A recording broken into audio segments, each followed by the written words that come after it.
Hi guys, welcome back. If you're looking for your next favorite read, you're in the right place. Don't forget to hit subscribe and let's jump in. Hey beautiful souls, Lily here from Books for Soul. I still care about you, but that spark, it's just not there anymore. Does that sentence hit close to home? That gut-wrenching feeling of loving someone, but not being in love. It's confusing, it's painful, and it's far more common than you might think. Today, we're diving into I Love You, But I'm Not in Love with You by Andrew G. Marshall, a relationship expert whose wisdom has touched millions through his 19 books translated into 20 languages. Through 7 transformative steps, this book unlocks the secrets to understanding love and reigniting that flame you thought was lost forever. Whether you're dating, married, or just curious about love's complexities, stick around. This episode might just change the way you think about relationships forever. Yeah, the morning is the afternoon. We lay awake in bed. It laughs so loud as the hours pass. We're gonna do it all again. We wanna chase the night, wanna dance to the light. Pull stars from the sky, just two hearts running wild. Never sleep, never stop. As we shout from the top, We all dream of a love that lasts a lifetime, don't we? But the reality is, many of us find ourselves in relationships where the passion fades over time. You might still care for your partner, but that deep emotional connection feels like it's slipping away. It's like the love is still there, but it's muted.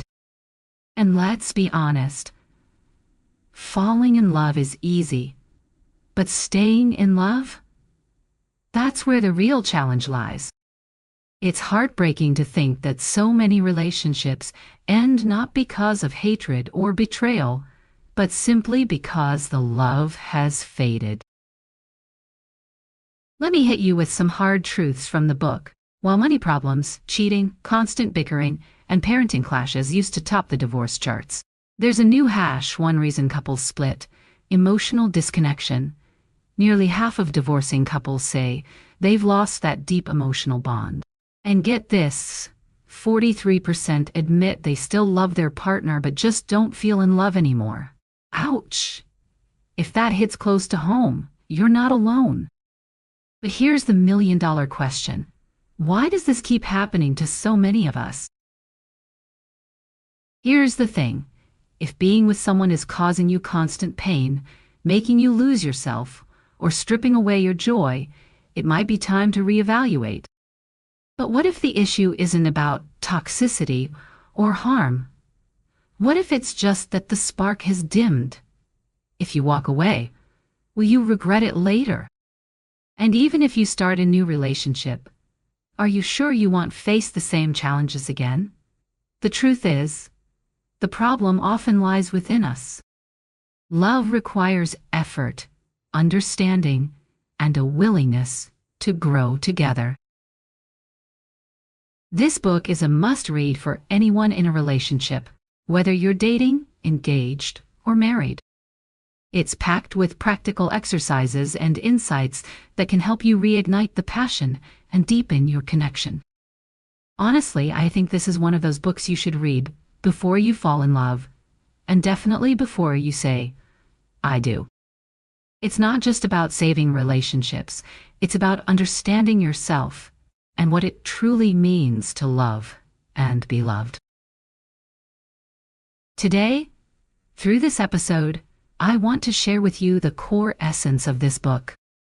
It's a summary of the 7 steps to reignite love, understand the true nature of love through its 3 types, and navigate the 6 stages of love.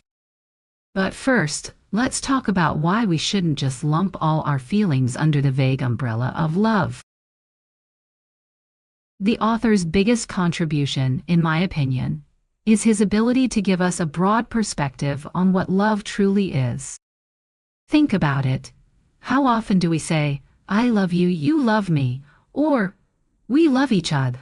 But in reality, those words carry so much complexity and nuance. For example, a girl might feel her partner no longer loves her because he only spends time with her during meals or movie nights. Meanwhile, her partner might insist, "No, I still love her deeply. I drop everything to be by her side when she's sick." One person feels unloved, while the other is convinced their love is still strong. Why does this disconnect happen? It's because we use the word love too generically. We use one word to represent a whole spectrum of emotions, when in reality, the feelings we experience in a relationship evolve through different stages.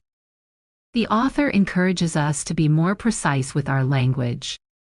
When you can name the type of love you're experiencing, you can better understand its essence and avoid misunderstandings or painful endings. Marshall breaks down love into 3 distinct flavors. First up, passionate love. That head over heels, can't eat, can't sleep, everything about you is perfect phase. You know the one. It's the relationship honeymoon, lasting anywhere from 18 months to 3 years. During this time, you're practically glued together. Every moment apart feels like torture, and you can't imagine life without them. So when our earlier example of the girl says, "He doesn't love me anymore," what she's really mourning is the loss of that intense passion.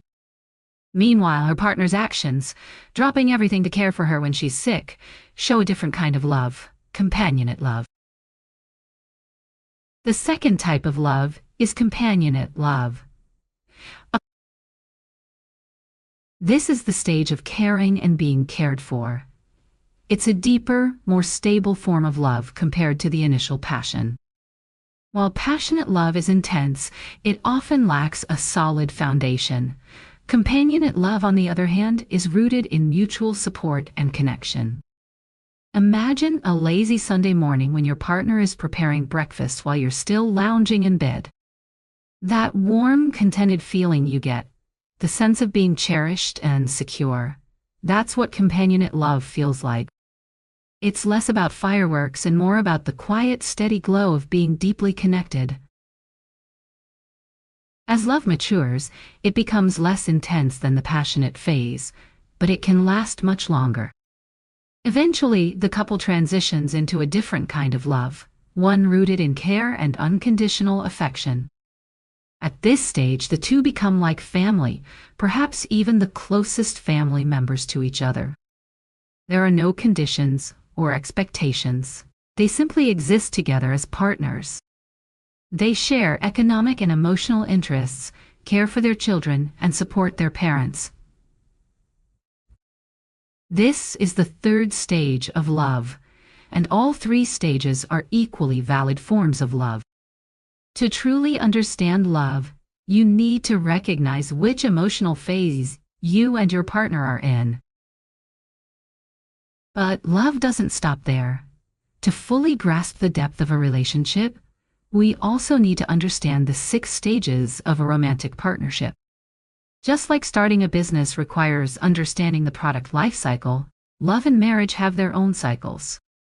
The author outlines these 6 stages, and I want to share them with you because they're so insightful. We're gonna be 2 hearts running wild.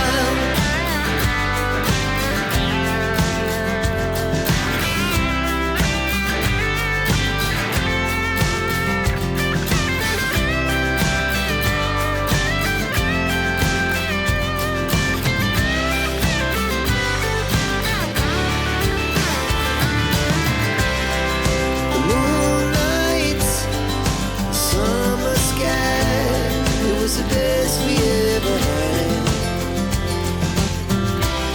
And we'll stay young forever. We'll never have regrets. We wanna chase the night. The first stage, lasting about 18 months, is called the two become one phase. This is the honeymoon period, where the couple is inseparable and deeply passionate. Differences are overlooked, and everything feels perfect. It's a time of intense connection and mutual acceptance. The second stage, from year 2 to year 3, is the nesting phase. Here, the couple starts building a life together, whether it's pursuing shared goals or creating a home. However, this is also when small differences begin to surface, and some issues might be brushed aside. By years 3 and 4, the couple enters the self-assertion stage. This is when each person starts rediscovering their individuality within the relationship. Questions like, "Who am I?" or "Am I losing myself?" arise. Differences become more apparent, and conflicts may emerge as both partners seek to assert their identities. After this, from years 5 to 14, the couple moves into the collaboration stage. Here, trust deepens, and both partners learn to complement and support each other. It's a time of teamwork and mutual growth. The fifth stage, from years 15 to 25, is the adaptation phase. This is a critical and often challenging period. Life pressures intensify. Children may be preparing for college or leaving home, and the weight of maintaining and growing their lives can strain the relationship. This stage is particularly vulnerable to separation or divorce. Finally, after navigating the adaptation phase, the couple enters the rekindling stage. From years 25 to 50, this is when love is reignited. The couple grows closer, often rediscovering the joy of being together. Think of the image of an elderly couple walking hand in hand. It's a testament to enduring love, isn't it? Understanding these 6 stages of love gives us a roadmap for our relationships. But knowing the map is just the beginning. We also need to know how to navigate the terrain. One of the most challenging aspects of this journey is how we handle disagreements along the way. This brings us to a crucial skill in any relationship: the art of productive arguments. Yes, you heard that right. There is an art to arguing, and mastering it can actually strengthen your relationship rather than damage it. Arguments are what wear down emotions the most. There is a unique perspective in this book that differs from others I've read. The author believes you can argue in front of your children. We often hear that we shouldn't argue in front of kids, but the author argues that if you never argue in front of them, how will they learn to handle disagreements with their future partners? How will they learn to navigate conflicts? The author suggests that the problem isn't arguing in front of your children, but losing control in front of them. If you lose your temper, yell, or throw things, that's what's truly harmful. You can argue, but you must use appropriate methods to resolve the issue. This way, children can see that two people can have different opinions and still find a way to work through them. So, instead of avoiding arguments, we should learn how to argue effectively to solve problems. In this book, the author shares 3 principles for arguing effectively. The first is equality. You need to understand that all responsibilities in a relationship are shared equally. When you argue, if you think all the fault lies with the other person, that's just unproductive thinking and a way to avoid responsibility. Even in cases of infidelity, the betrayed partner might think, "I was clearly wronged." But in reality, infidelity is often not the cause of a marriage falling apart. It's the result of a marriage already breaking down. So, maintaining the principle of equality means recognizing that both partners share nearly equal responsibility. You'll realize that when any problem arises, you also have a role and responsibility in it, rather than just blaming the other person. The second principle is that both partners have similar emotions and flaws. When conflicts and arguments happen frequently, you might feel furious and think, "We're just too different, we're not compatible." But the truth is, both of you are human, with similar emotional needs and imperfections. Recognizing this can help you approach conflicts with more empathy and less blame. What do you think about these principles? Have you ever found yourself avoiding arguments or losing control during one? How do you think these ideas could change the way you handle conflicts in your relationships? When we look deeper at relationship conflicts, we often discover something surprising. The traits that irritate us most in our partners often mirror aspects of ourselves. This is why understanding our own emotions is crucial. The person we love becomes a mirror, reflecting back parts of ourselves we might not want to see. Let's talk about the third principle, the 80-20 rule. This powerful concept suggests that 80% of our reactions in current conflicts actually stem from our past experiences, while only 20% relates to the present situation.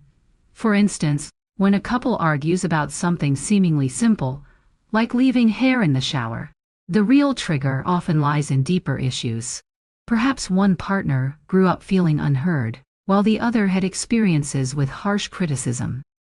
Understanding this rule helps us see that most of our emotional reactions aren't just about the present moment. They're echoes of our past that need healing. Imagine a couple arguing because the husband gets upset when his wife leaves hair in the shower after washing. On the surface, it seems like they're fighting about cleanliness. But dig deeper, and you'll find that the husband grew up in a home where his voice wasn't heard. When his wife doesn't follow through on her promise to clean up, it triggers those old feelings of being disrespected. Meanwhile, the wife feels hurt because she had a strict father who would scold her for not putting things back in their proper place. So when her husband gets upset about the hair, it brings back those childhood wounds. She thinks, if he really loved me, he wouldn't get so upset about a little mess. The truth is, most of their anger comes from these deep-rooted memories, rather than the actual shower situation. If they could understand and let go of these past experiences, they might find better ways to resolve conflicts instead of blaming each other. After learning these three principles, you'll start to see what's really behind your arguments. You'll know what to say and how to explain things clearly during conflicts. Without this understanding, you might just stay stuck on the surface, thinking things like, they don't love me anymore, or they don't respect me like they used to. Now, let's talk about 3 steps to help you resolve conflicts. When facing disagreements, some people tend to avoid the issue altogether. They might distance themselves and rationalize it by saying, well, that's just how they are. Everyone has their own personality. But is that really the best approach? But here's the thing. When you accept that pain as inevitable, you stop trying to change it. Some people even pretend like nothing happened at all. Those who handle conflicts this way often have this belief that a mature person, a good husband or wife, shouldn't be petty or get angry or lose their temper. However, the problem is, when you label yourself like that, you can never truly express what's in your heart. And because of that, the misunderstandings and conflicts between you two will keep building up until they become impossible to resolve. So, what's the best way to handle conflict? Let me share with you a 3-step process. The first step is exploration. Acknowledge both your partner's feelings and your own. Use the 80-20 rule to identify 80% of the conflict's root cause. Then make sure both sides have fully expressed their emotions and thoughts. Step 2 is empathy. You need to truly listen and understand what your partner is saying. Reflect on your own responsibility in the situation and try to put yourself in their shoes. This is how you find opportunities to ease the tension. Conflicts are like scratches. If you don't help them heal, they'll keep piling up until one day they become permanent scars that can never be fixed. Finally, step 3 is action. Find a compromise that satisfies both sides, then work together to implement it. Most importantly, after every conflict, learn from the experience. Don't let the same issues keep repeating themselves.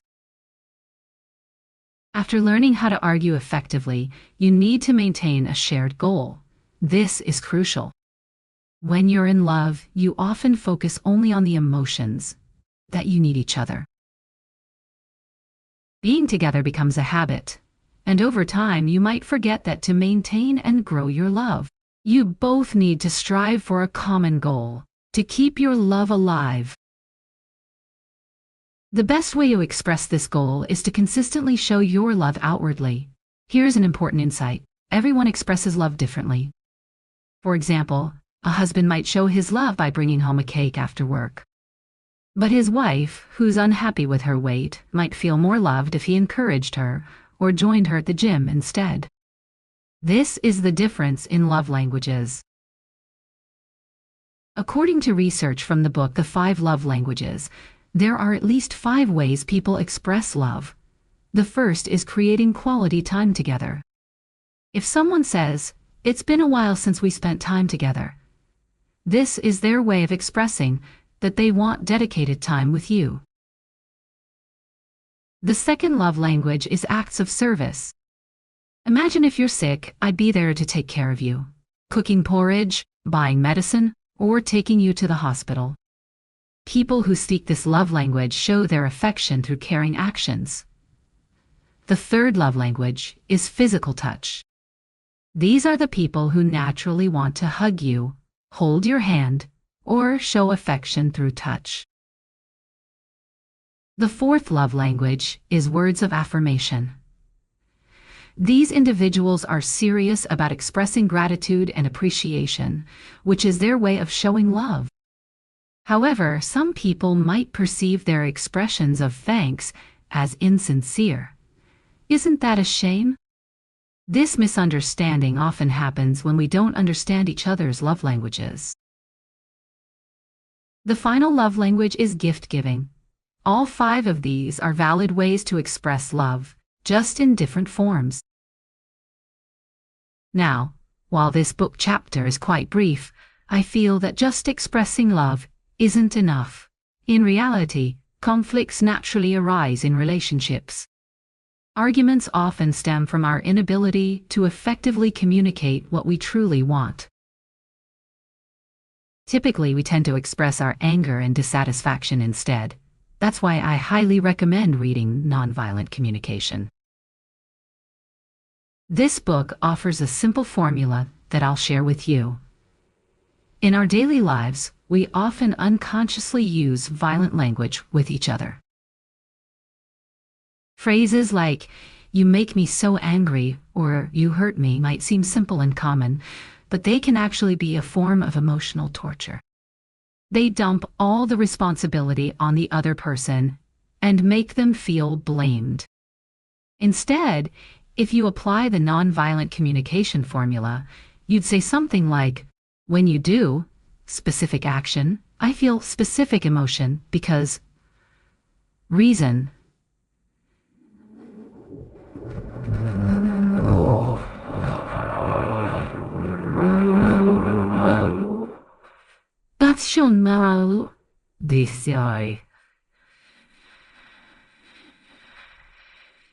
This approach is much more effective in communication.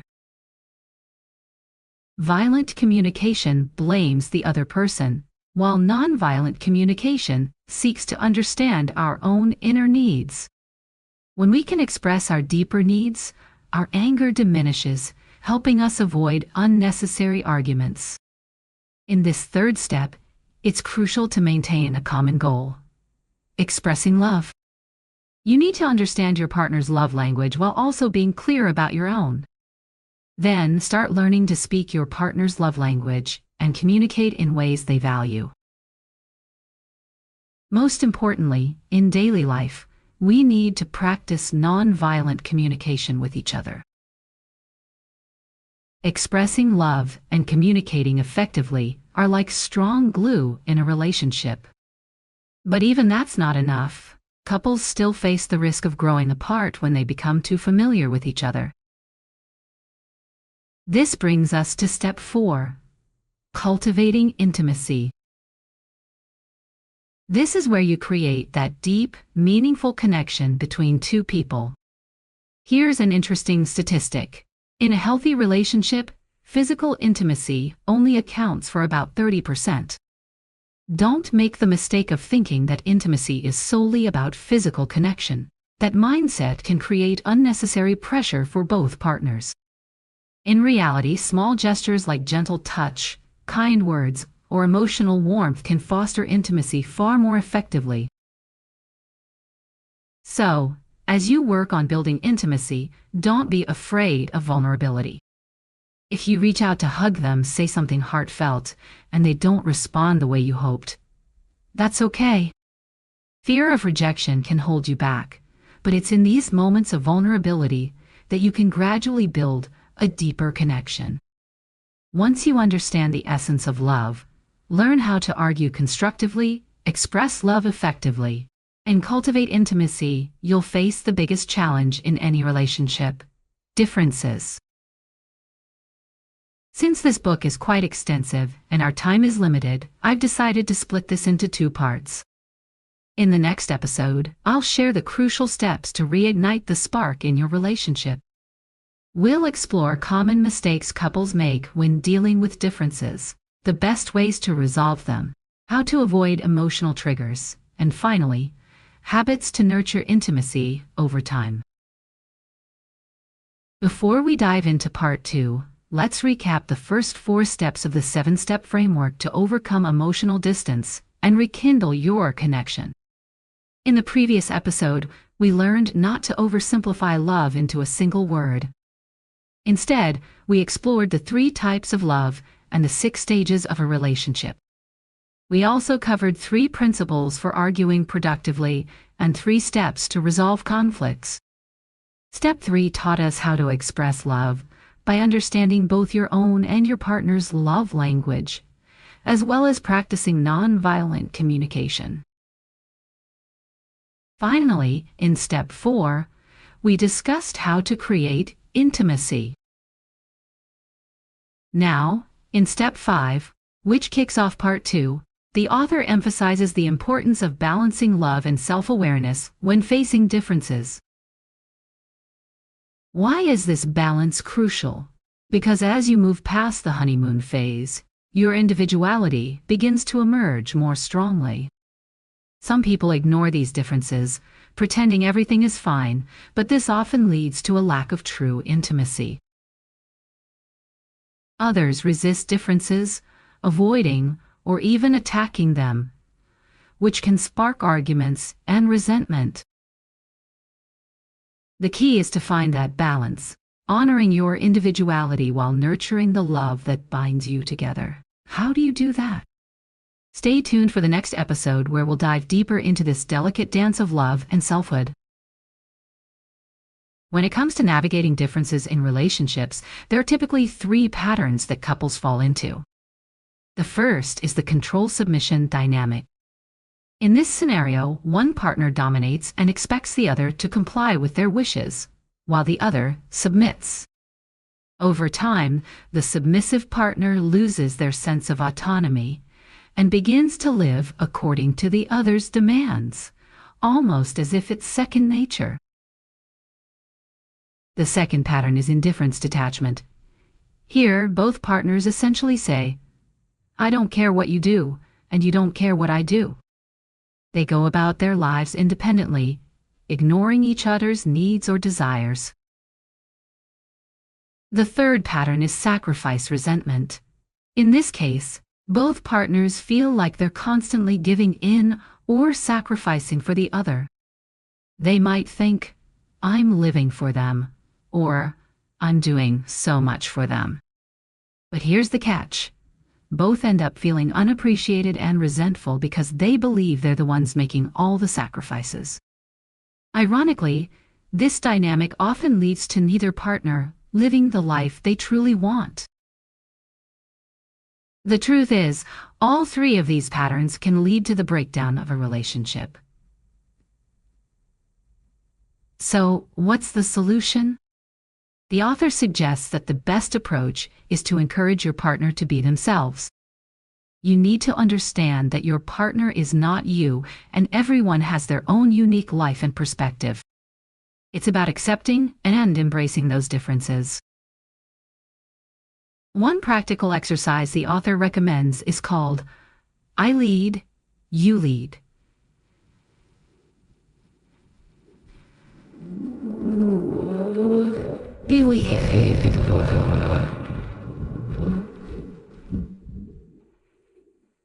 Here's how it works.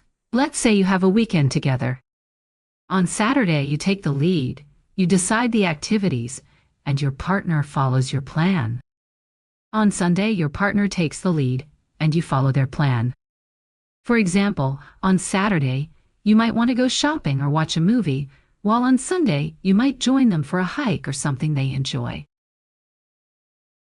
What's beautiful about this exercise is that it creates a space for mutual understanding.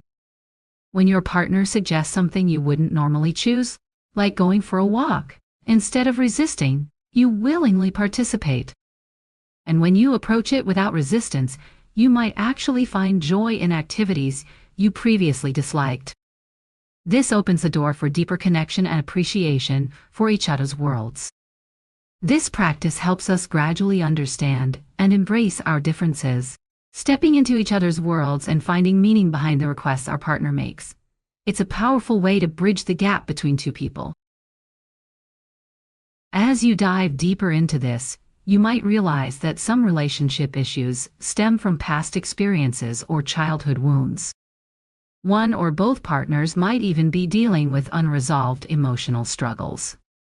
If your partner isn't cooperating or seems resistant to change, it could be a sign that they're facing psychological challenges.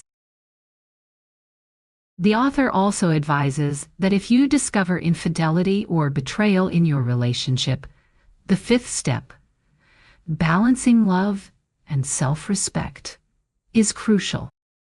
It's about finding equilibrium between nurturing the relationship and honoring your own worth.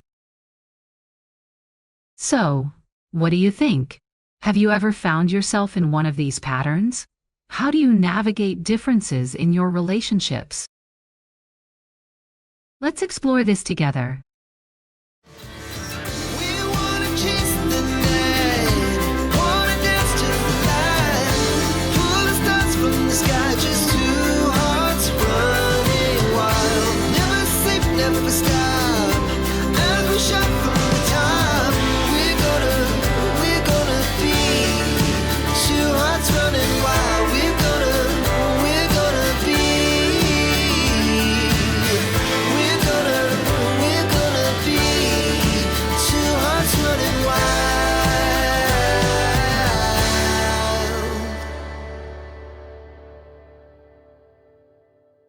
Let me walk you through how to navigate these differences and create meaningful solutions.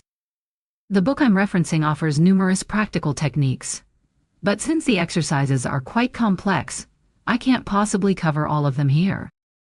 If you're curious and want to dive deeper, I highly recommend exploring the book yourself. Now let's talk about step 6 out of the 7 steps to reignite love: giving to each other. Many arguments and conflicts in relationships often hide a ticking time bomb. Inside this bomb are what we call trigger points. It's crucial to understand that there are 2 types of trigger points. Negative trigger points are those small, nagging, and unsatisfying things in life that build up over time, waiting to explode one day. On the flip side, there are also positive trigger points, and these come from acts of giving. So, how do you identify those negative trigger points? The answer is simple. Put yourself in your partner's shoes. Pay attention to the barriers between you two, and take small, intentional steps every day to make a change. This is what giving truly means. For example, you could leave a sweet note in the morning reminding them to drink water or take care of themselves. Refresh your relationship through small, thoughtful gestures, giving your time, attention, or even a little surprise. Give them your kindness, your love, and your gentle words. It reminds me of how someone once described their partner. We've weathered so many storms together, and every year, I discover a completely new version of them. They're always evolving, always growing, and that's the beauty of it. Even after implementing all 6 steps, life together will still have its ups and downs. It won't always be smooth sailing. That's why it's essential to maintain a mindset of continuous learning, and that brings us to step 7. The author suggests cultivating 6 habits to nurture love when you're with someone. First, invest more time in each other. Second, share moments of joy and laughter every day. Third, let your actions match your words. Love isn't just about saying it, it's about showing it. Fourth, praise each other and practice healthy compromise. Fifth, take risks together and try something new. And finally, give each other space to breathe. So, there you have it. The 7 steps to reignite and sustain love. After learning all this, you might wonder, should I share this feeling of emptiness, this pain of loving but not feeling loved, with my partner? In the book, one husband opened up about his experience. Every day, I walk with my wife and kids. The children play happily, and from the outside, our family seems perfect. But deep down, I feel a profound sense of despair. Similarly, a wife confessed, on the surface, I'm busy taking care of my husband and kids, appearing content and stable. But inside, I feel lonely and heartbroken. What about you? Have you ever felt this way? How do you navigate these emotions in your relationship? Have you ever found yourself staring at the years ahead, wondering how you'll navigate through them? Why does life have to feel so heavy, so uncertain? I know this feeling all too well, and I'm sure many of you do too. In the final chapter of this book, the author opens up about the importance of being honest with your partner, about your emotions. If you can't be truthful with the person you love, how can you ever hope to resolve the issues between you? The author suggests choosing the right moment to share your feelings, avoiding holidays, anniversaries, or places filled with shared memories. Instead, consider writing a letter. It's a thoughtful way to express yourself without the pressure of a face-to-face conversation. And here's something that really stood out to me. The author advises against living separately or distancing yourself during conflicts. While it might feel like a temporary relief, it often accelerates the path toward separation. But what if your partner insists on space? In that case, the author encourages you to focus on stabilizing your own life first. Work on becoming more positive, healthier, and grounded. Avoid overanalyzing every little detail of your past actions or theirs. Overthinking only deepens the wounds. For you, for them, and for the relationship itself. If the pain feels overwhelming, try meditation. It's a powerful tool to help you step back from the hurt and find clarity. And here's something I want you to hear loud and clear. Don't let guilt consume you. It's okay to admit that you still care but don't feel the same fiery love as before. That doesn't make you a bad person or a betrayer. Guilt only leads to self-blame or pointing fingers at your partner, and neither will solve anything. If you're struggling with this loving but not in love phase, this book offers a 7-step guide to help you express, manage, and transform your love. If you're feeling hopeless, the author even suggests reading this book together with your partner. Afterward, you can reflect and discuss the issues openly. If convincing them to read feels impossible, maybe they'll listen to this episode during a car ride. Sometimes, a small spark can ignite a deeper conversation. Remember, a beautiful life is built through small, consistent efforts to change. If you can navigate this challenging phase, you might just rekindle the love you once had. Take time to reminisce about the early days. The first meeting, the first 18 months of love, and all the meaningful, positive experiences you've shared. Craft a beautiful love story in your mind, one filled with hope and positivity. Because sometimes, rewriting the narrative in your heart is the first step toward healing. Before we wrap up today's episode, I want to leave you with this thought. Love isn't just about avoiding breakups or protecting yourself from pain. It's about growing, learning, and becoming better together. If today's episode resonated with you, I'd love to hear your story in the comments below. Remember, sharing your experience might be exactly what someone else needs to hear right now. This is Lily from Books for Soul, reminding you that understanding love starts with understanding yourself. Hit that subscribe button if you want more deep dives into life-changing books, and I'll see you next week with another soul-enriching episode.